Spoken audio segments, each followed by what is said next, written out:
What's good, y'all? Happy Women's History Month and welcome back to Blavity Town Hall, a bi-weekly series where we discuss major political issues affecting Black communities. My name is Raven Schwab Curtis and I am your host. And this week we are talking about the AI boom and what it means for the Black community.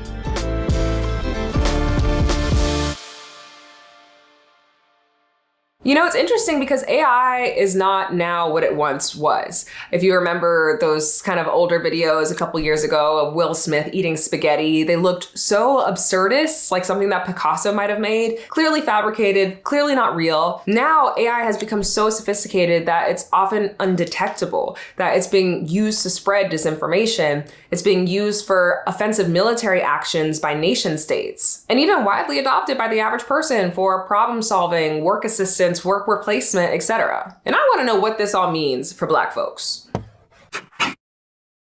Let's talk about this whole discourse that's been happening about quitting ChatGPT and switching over to Claude. For context, Anthropic is the company that developed Claude, which is the actual AI tool that many people use, kind of similar to ChatGPT. And the US government and military actually employed Anthropic models for its operations beginning back in late 2024. But the relationship between Anthropic and the US government has begun to fracture for a couple of different reasons. The first reason is that the Trump regime used Claude as a tool during its raid and subsequent kidnapping of Nicolas Maduro. And the second reason is that the Trump regime used Claude yet again during its attack on Iran. The leadership at Claude has explicitly rebuked this kind of usage of its softwares, stating that it was never intended to be used for violence or mass surveillance. And how did Trump respond? Probably how you'd expect. He said on Truth Social that Anthropic is a, quote, radical left AI company run by people who have no idea what the real world is all about. And Pete Hegseth had the nerve to say that the US government will be discontinuing its relationship with Claude over the coming months because they're looking for a more patriotic service, aka a company that will wholesale capitulate to the demands of the US military and government without question.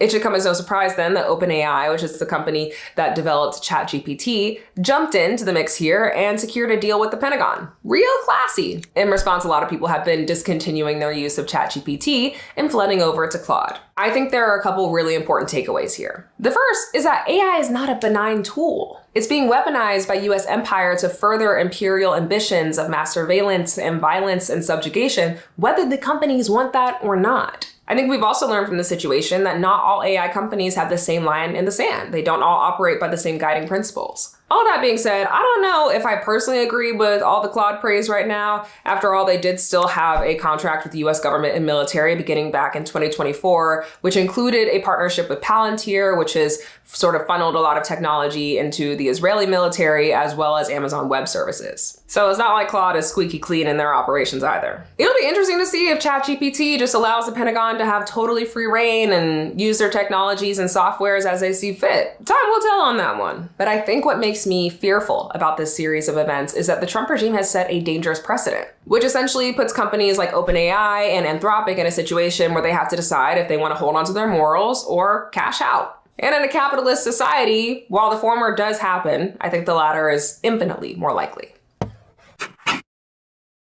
Let's talk about this XAI supercomputer that's been placed in a predominantly Black community in Memphis, because there have been some very interesting developments in this story since it broke a couple of months ago. Back in 2024, Elon Musk announced that his company, XAI, which developed Grok, would be creating a data center in Memphis, Tennessee. As a reminder, Grok is the AI software that famously referred to itself as Mecha Hitler. Yeah. Memphis was already struggling with poor air quality issues before this data center moved in. So as you can imagine, residents, environmental experts, and legal organizations were very concerned at this proposition. And in fact, residents actually came together in forums to speak out about the data center and express their disdain for it being created essentially without any input from the people who live there and would be most affected by it. So the data center itself is just a couple miles away from an area of Memphis called Boxtown, which is a predominantly Black neighborhood. For context, the median income in this neighborhood is $37,000 a year. So it is predominantly Black and working class. And according to a study from the University of Tennessee in Knoxville, since the data center has been put in, it has objectively, statistically worsened air quality. So the outcome is no longer speculative, it's a fact. The good news here is that the EPA is now requiring that Elon Musk adheres to the Clean Air Act, which essentially changes the way that the turbines at the data center will be operated. And hopefully that will lessen air pollution. So that's a good thing. Let me just say this. Black people are not your technological frontier guinea pigs, and I'm really tired of seeing us being treated as if we are. Choosing locations in the South that are more Black and brown and poor to erect these data centers, that is not a mistake. That is an intentional choice, especially in a moment where so many Black people are, in a way, remigrating back to the South. And if you want to learn more about that, be sure to check out our previous episode about Black migration. I also want to be really clear. I am not anti-innovation, but I am anti-exploitation. And I think there are some hard questions about AI that are not being confronted fully and unapologetically right now. I think we need to seriously ask ourselves, who will pay the heaviest price for the advent of AI? And if this is the price that must be paid, more pollution in our environments, the exacerbation of environmental racism, the subjugation of communities that are already on the margins, if these are the prices that must be paid, truly, is it worth it? I think the answer for me is no. My next question is, can AI be developed in a way that is not exploitative, that doesn't continue to overburden our planet, that doesn't continue to pollute our planet, that doesn't continue to harm communities on the margins? All these folks that were smart enough to create AI certainly are smart enough to imagine systems around it that don't require the extraction of so many resources. But if we can't figure that out, I don't know, y'all. It's looking pretty sus to me. Oftentimes when there are huge technological innovations like this, laws are very slow to catch up with them. Same thing happened with the internet, right? The regulation of the internet came like kind of trailing behind the advent of it and the creation of it. And so I feel like the same thing is happening with AI in some very real ways. So there definitely need to be stricter regulations, like in the immediate. Residents who are in locations where potential data centers are being considered should be the people who get to decide whether or not they want them. You know, if residents are like, yeah, I want this, we want this in our community, okay, that's a different conversation. But if residents say, no, we don't want this is going to be a polluting force, this is not actually bringing huge amounts of jobs to our community, and overall is extracting resources that we actually need to sustain ourselves in a very real way, then that should be respected. And I think one big part of the problem is that residents' perspectives are not being considered in that way. Innovation without sustainability is not a win, as far as I'm concerned. And unless we can figure out a way to make this AI boom no waste or low waste, we're cutting off our nose to spite our face, right? Maybe it fixes 5 problems, but it generates 20. And now Elon Musk has his sights set on South Haven, Mississippi for his next data center, which is 37% Black. What's that meme? The horrors persist, but so do I. I feel like that's like just a meme for the moment. The horrors persist, but so do I. That's how I feel like every day when I wake up and I look at the news. We are seeing legacy Black organizations jump into these conversations about AI and its impact on the Black community. Interestingly, the NAACP just released 2026 guidelines for frontline communities who are navigating questions of data centers and to protect these communities from the creation of data centers. The recommendations call for moratoriums when needed, transparency, clear identification and tracking of projects, activating communities to dissent locally, and supporting community members running for office who prioritize environmental safety. I find the moratorium piece to be especially interesting because what that essentially means is that they're calling for a pause in the kind of continuation of these data center projects until a couple things can happen. Residents can have input, a thoughtful and comprehensive environmental analysis can take place, and oversight is implemented. I see a lot of people who are displeased with the state of our world, the state of our society, and rightfully so. However, all they do is complain about it, right? I don't like this, I don't like that, I don't like that. Okay, fine. The next step is, well, if you don't like those things, what would be a better alternative?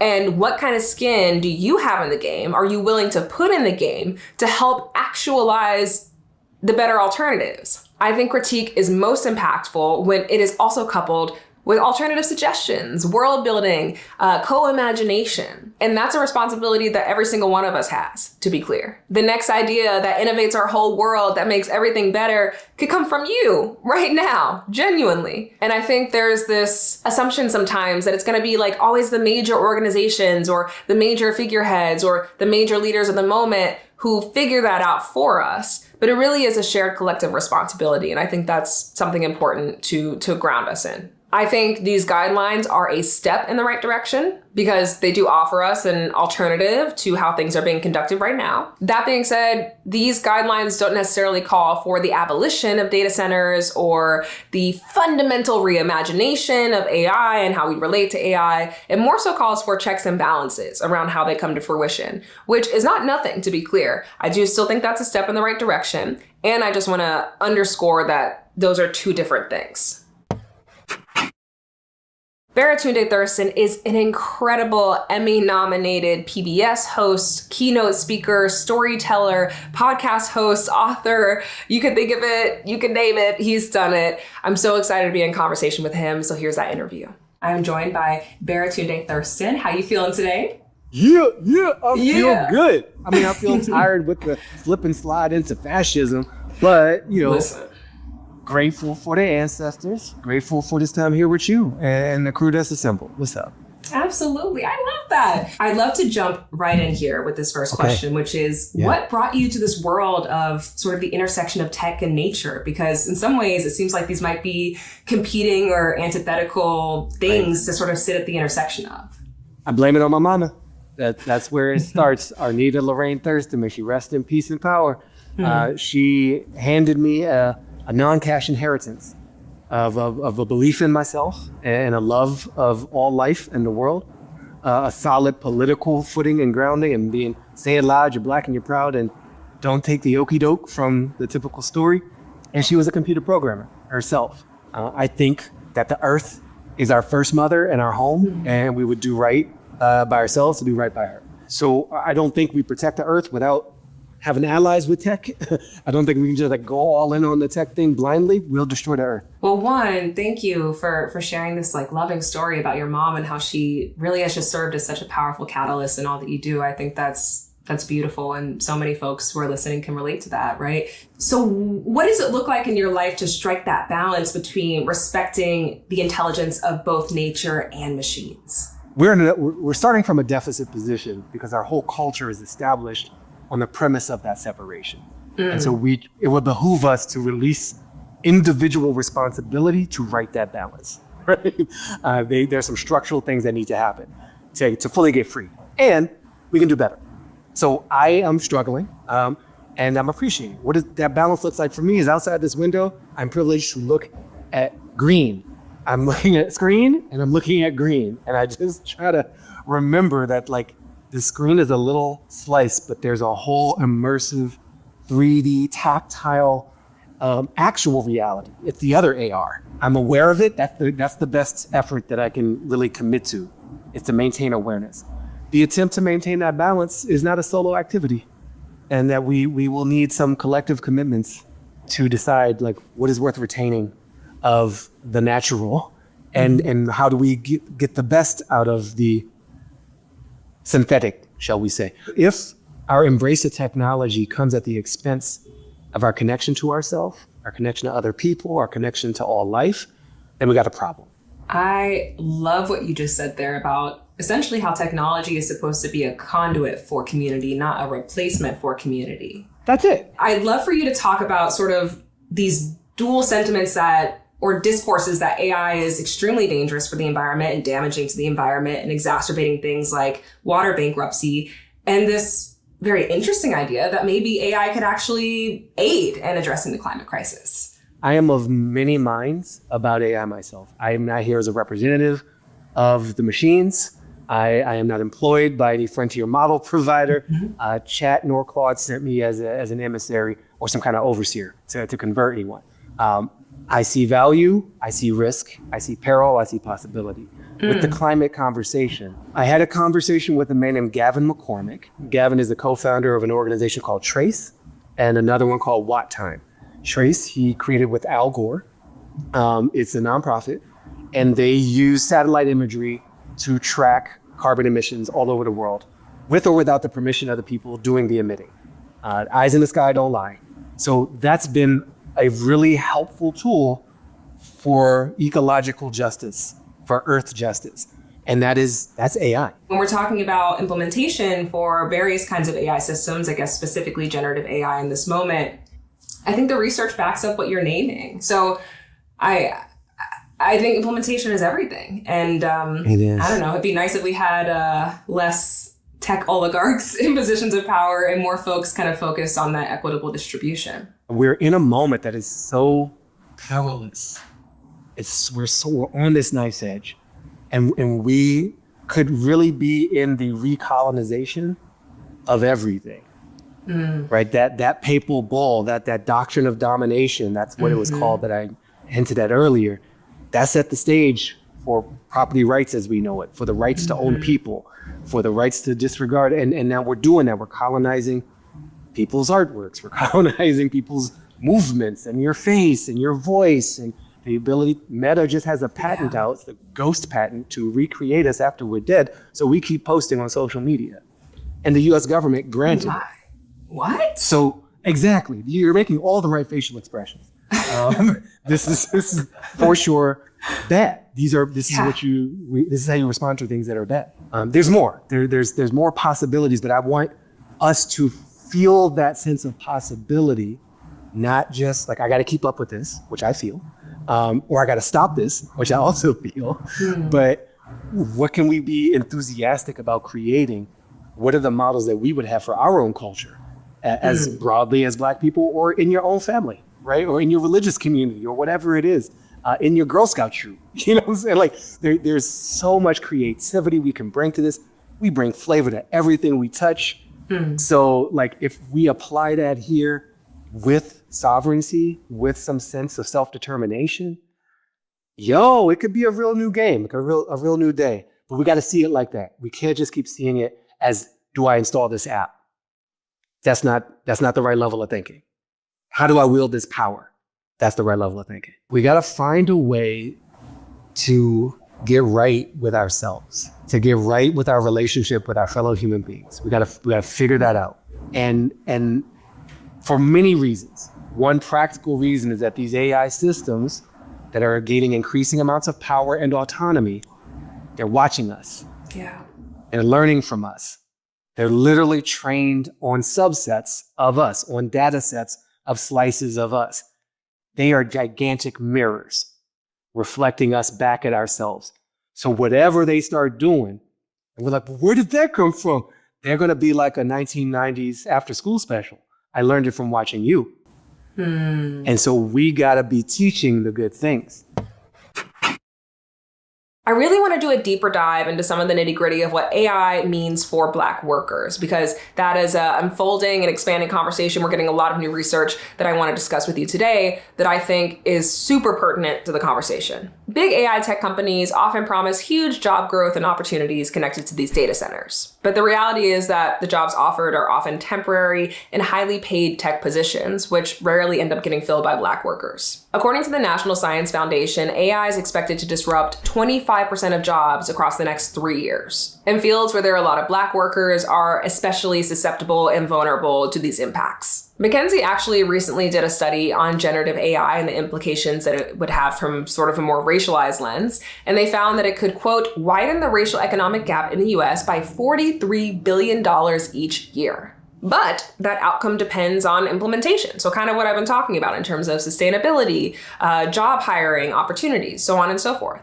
And conversely, depending on that implementation, AI could also generate lots of economic opportunity for the Black community. The data is showing us that AI is going to replace huge swaths of jobs. And I think for me, the logical next question then is, how are those people going to pay for their lives when they're AI'd out of their job? And I think the most logical conclusion is that it increases the urgency, the already existent urgency to be clear, behind establishing more nationwide universal basic income programs, or UBIs. Kind of the structure of a universal basic income is that it provides recurring payments to people and normally is given to folks who are in like low or moderate income situations. The cool thing is that UBI programs are already being piloted, and one of those pilots happened here in Chicago, actually, in Cook County. There was a pilot program created for a UBI that targeted low and moderate income families that started back in late 2022. And it was intended to be a 2-year program. In 2025, an advisory committee connected to the pilot program produced a set of findings about essentially what they learned from those who participated in the program. And it was pretty much what you would expect. in the best possible way. People felt more financially secure, their stress levels were reduced, it created more knowability and stability in their lives, and that is the power of a UBI. In the richest nation in the world, why should anyone be going without their material needs met? Genuinely. And if AI is going to change the employment landscape such that some people quite literally will be out of a job, I think we need to be asking ourselves very intentional questions about what it looks like to supplement those societal changes. In addition to, of course, all the questions about sustainability, environmental racism, and broader planetary impact. I'm so excited to be in conversation with Ashley Gatewood for this episode. She is a tech leader, a business innovator, and a maternal health advocate. Let's listen to that interview. Ashley, thank you so much for joining us today. Thanks for having me. Absolutely. Well, let's jump right into this first question. What initially drew you to the tech world? Okay, that's a great question. And I have to be honest with you, I'm not one of these people who's like, I love tech and I want to jump into it. So if I really think about it and take it honestly back to college, I majored in marketing and I've always been passionate about humans at the end of the day, people, what drives them, what do we care about, what motivates us to do things. So I studied a lot of psychology and marketing, but then I had a mentor who said to me, it is great that you are passionate about people, but the way in which we are moving from a technology perspective is you're going to need to understand technology. So I ended up actually picking up a second major, which was called Operations and Information Management. So I had the opportunity to learn to code, really dive into the tech world, but then intersect it across marketing and human behavior. So as I started my career, I then ended up in consulting and really got the opportunity to explore what does this intersection actually mean? And how does technology really amplify or help us as humans do what we need to do personally and professionally? So I really fell in love with it through my academic fields, but then in my career in and of itself, really looking to lean into different opportunities, honestly, to help people from a business perspective and then from a technology perspective. Okay, double major. Like, I love it. You are a woman of multitudes. I'm here for it. Thank you. Well, I'd love to pivot a little bit and speak more explicitly about AI. There's been a lot of conversation about AI in the news over the last couple of months, especially as these technologies become more sophisticated. And I'd love to hear your thoughts on what you think some of the greatest sort of challenges and opportunities are when it comes to AI. Of course, this is from my perspective in the role that I am, as well as the human that I am. When I think about opportunities, what I am most excited about is how AI can help our lives be better. And I know that's a very optimistic perspective, but as someone who has been studying technology, its evolution, and sits at the intersection of it, and probably has visibility into where we've come and where we're going in a lot of senses, I do feel a sense of optimism. And my natural disposition is actually a very pragmatic, realistic, but I do see opportunities for humans as well as our community specifically. Some of those opportunities, when I think about small businesses, the ability to take tools that we now have access to that we previously didn't. I think about even the concept of vibe coding, for example. Before, you used to have to be an engineer in order to create an application, but the concept of being able to use plain language and tell an AI tool, hey, here's what I'm trying to create, and it will help you create it, lowers the barrier to entry to say, okay, this puts the pen back in my hand to be able to use tools in a way that I don't have to seek out an expert. I don't have to then pay people a lot more money to help me. So I do think that there are some tangible benefits as we look at our community that we should really be leaning into to say, all right, yes, we need to figure out how to learn this and we need to figure out how to apply it, but the opportunity is in front of us. I also think about, especially in corporate settings, the ability to free up mind space. There are a lot, and myself included, like I am subject to a lot of decision fatigue. There's a lot of information constantly coming at me. And I'm sure other people can relate to that in your professional and personal life. You're constantly digesting news, facts, things that are going on around you, and the ability to take all of that information, put it into a tool, synthesize it, and then it give you simple insights. Something as basic as I need help writing a communication, but I don't have time to sit down and I'm like, here are the key points that I need. And it will draft it for me. So then it becomes a thought partner, and that frees up my brain to then go focus on other things. I think there is a lot of opportunity for people in leaning into figuring out what are the pieces that I don't have to think about as long or as hard because I have access to tools that can help me do it. 100%. And I appreciate what you just named there, because honestly, I don't think I'd really considered that before. Like the power of AI just to give people their time back. It's pretty much the only or one of very few resources that we have in our lives that like it's not renewable, and being able to either buy back your time or you get it back through other modalities. And I think AI kind of fits into the other modalities. So that's really powerful in terms of sort of leveling the playing field when it comes to access and just like business growth overall.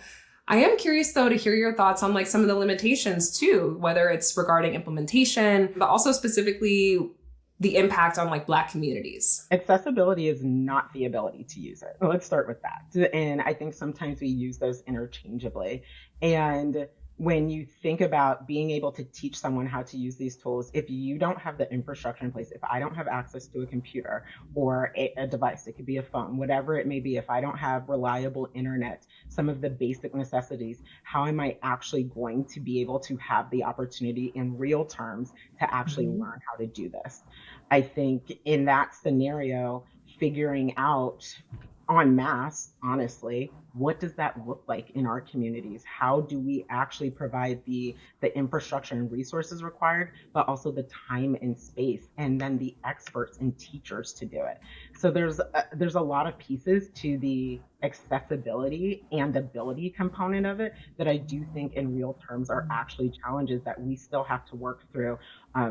Broadly, but then in local communities very specifically. I think I'm a great example of this as well too. You can work in corporate, you can work in tech, but then what is the bridge to your local community to then say, hey, this is how you use some of these tools? I think another challenge that we really need to acknowledge, and I think it's widely acknowledged at this point, is bias. And I firmly believe that our technology is a reflection of our humanity at the end of the day. And to assume that our technology won't have biases is to ignore the state of our human condition in the world that we live in. One of the greatest challenges is making sure, yes, we have a seat at the table in order to make sure we understand and have influence over what's being built. I think that is, yes, from a product perspective, but then from a policy perspective and a governance perspective as well. I'm curious, how do you reconcile this perspective with the reality that AI is already starting to put people out of work right now who are scrambling to find alternative sources of income? And how can we hold that both and of this is a thing that can move us forward in particular ways, and also a thing that is having ramifications that we haven't figured out solutions to? Absolutely. That's a really fair question. So I would reground us in probably my intentions with that statement, which is, in my career personally, being a consultant, I am a firm believer that part of my job is to teach people to fish, so to speak. I can be an expert in something, but if I don't teach my clients, my business partners, et cetera, how to actually do the thing that I'm doing, how to solve a particular problem, what I'm creating in the system is dependency on me as an individual. And as a strong leader, I personally have a belief that I need to teach other people and be willing to move into other roles in order to create space for others. Part two, when I think about the technology component of it, I think we need to make sure we're really grounding ourselves in understanding the core concepts of how an industrial revolution even really impacts the workforce. So when I think about the fact that, yes, everyone is very focused on job eliminations right now, when you look at historical data, you have to break that down into what the percentage of roles that are actually eliminated, just not going to exist anymore because they're obsolete. Then the majority of roles are actually transformed. They shift. How those tasks get done is adjusted, but it's not that the role is entirely eliminated. And then there's also job creation. And I think sometimes we forget to talk about all three of those buckets because, again, going back to your question about opportunity and challenges, you have to balance all three of those. And we have to ground ourselves in the fact that the majority of what people will experience is job transformation. And to take this on a personal level, I am an individual who, when I had my first child 8 years ago, I lost my job. He was 3 months old. So I know and personally feel the pain of what it looks like in your life to go through that struggle. So I am not devoid of that sentiment, that heartache. And I think we need to be extremely careful and sensitive in how we approach this conversation for that very reason. We can talk about the data, we can talk about the numbers, but the reality is, yes, people are struggling, and I want to acknowledge that. And I can also say, as an individual who went through some of those things, that I wouldn't be here today without that being part of my journey. And I probably would not be as passionate and such an advocate for how technology can help us, even in the process of having to rebuild our own lives. Thank you so much for sharing that. And thank you for scaffolding out the nuance when we're talking about AI and jobs and what kind of impact AI will and is having and will continue to have on our jobs in that landscape. I think we have to be willing to codify things. At the end of the day, it is not enough for us to deliver press releases about how beneficial AI is. We have to be willing to put things in writing. We have to be willing to put things in permits, in contracts, community benefit agreements, as an example. Really, and I'm not an expert in this space, but I do want to acknowledge, like, we need to figure out collectively how we make sure we are accountable for delivering and dispersing the benefits, not just the costs of our technology advancement. Absolutely. Spot on.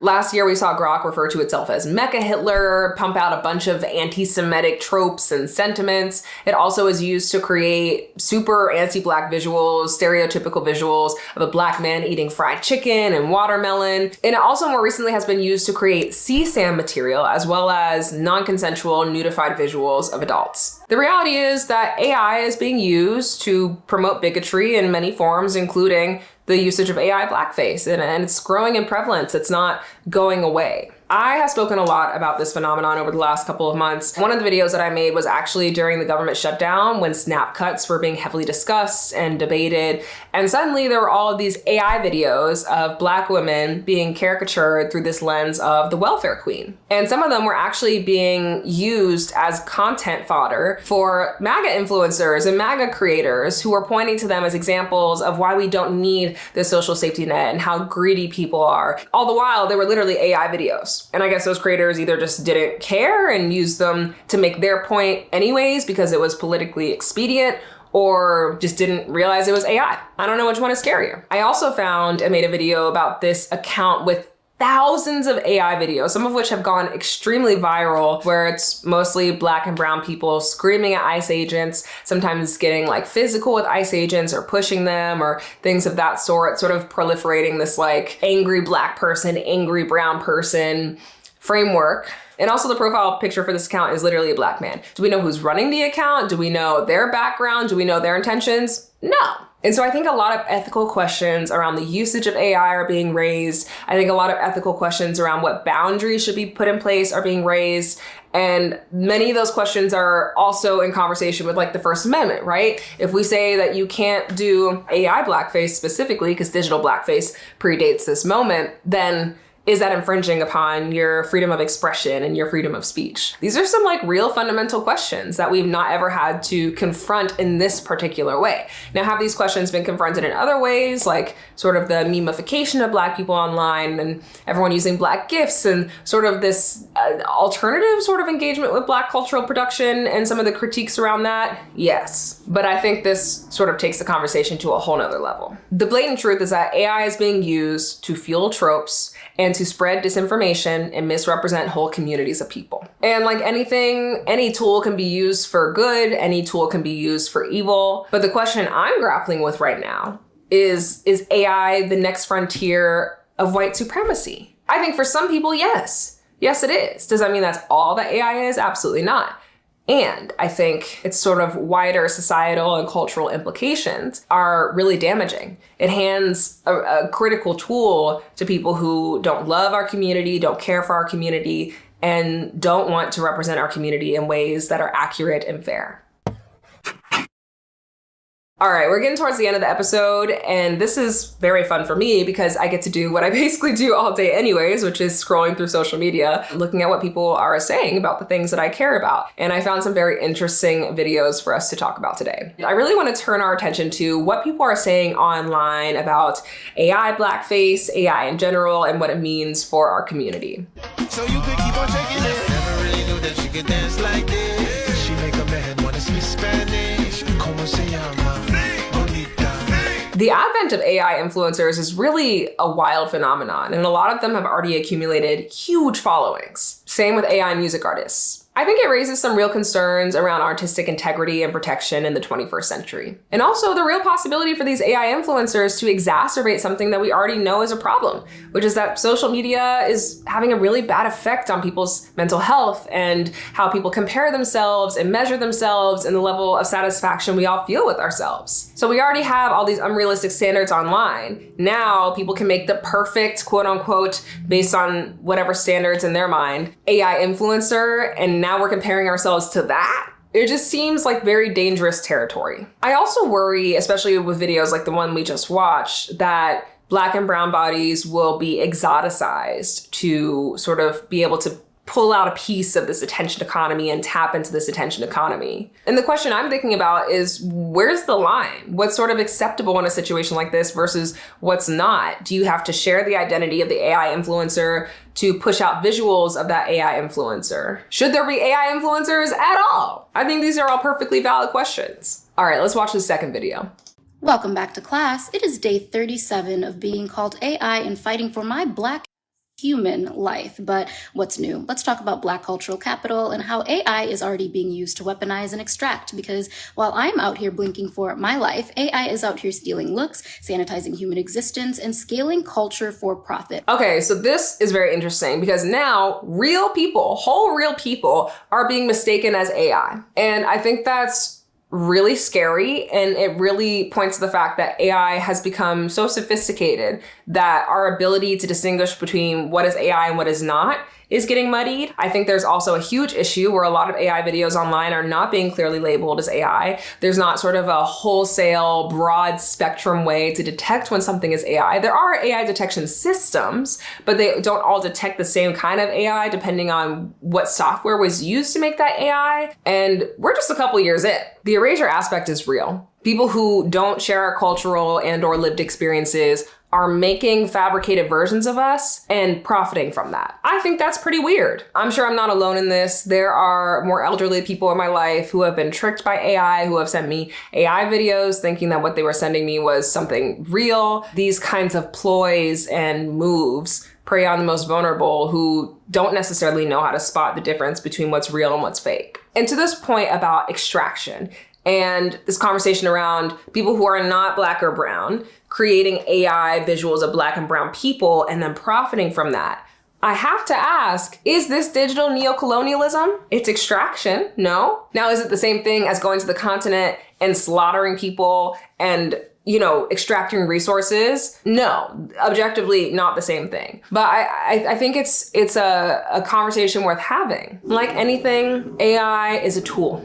Tools can be used for good and tools can be used for evil. Would I love to see us continue to innovate as a society and create tools for good that are low and no waste, that collectively increase our access to life and livability and time with the people that we love? Absolutely. I want to be crystal clear about that. And I think we need to be really honest with ourselves about the current state of AI and the real harms and threats it poses to the Black community. Thanks so much for tuning in to this week of Blavity Town Hall. The series goes live bi-weekly, so make sure to subscribe and like and comment and let us know what you think about AI. Is it digital neocolonialism? Is it the new frontier of white supremacy? Or do you think it's wholesale a great tool? Or somewhere in between, kind of like what I'm saying? Let us know in the comments down below and in the chat.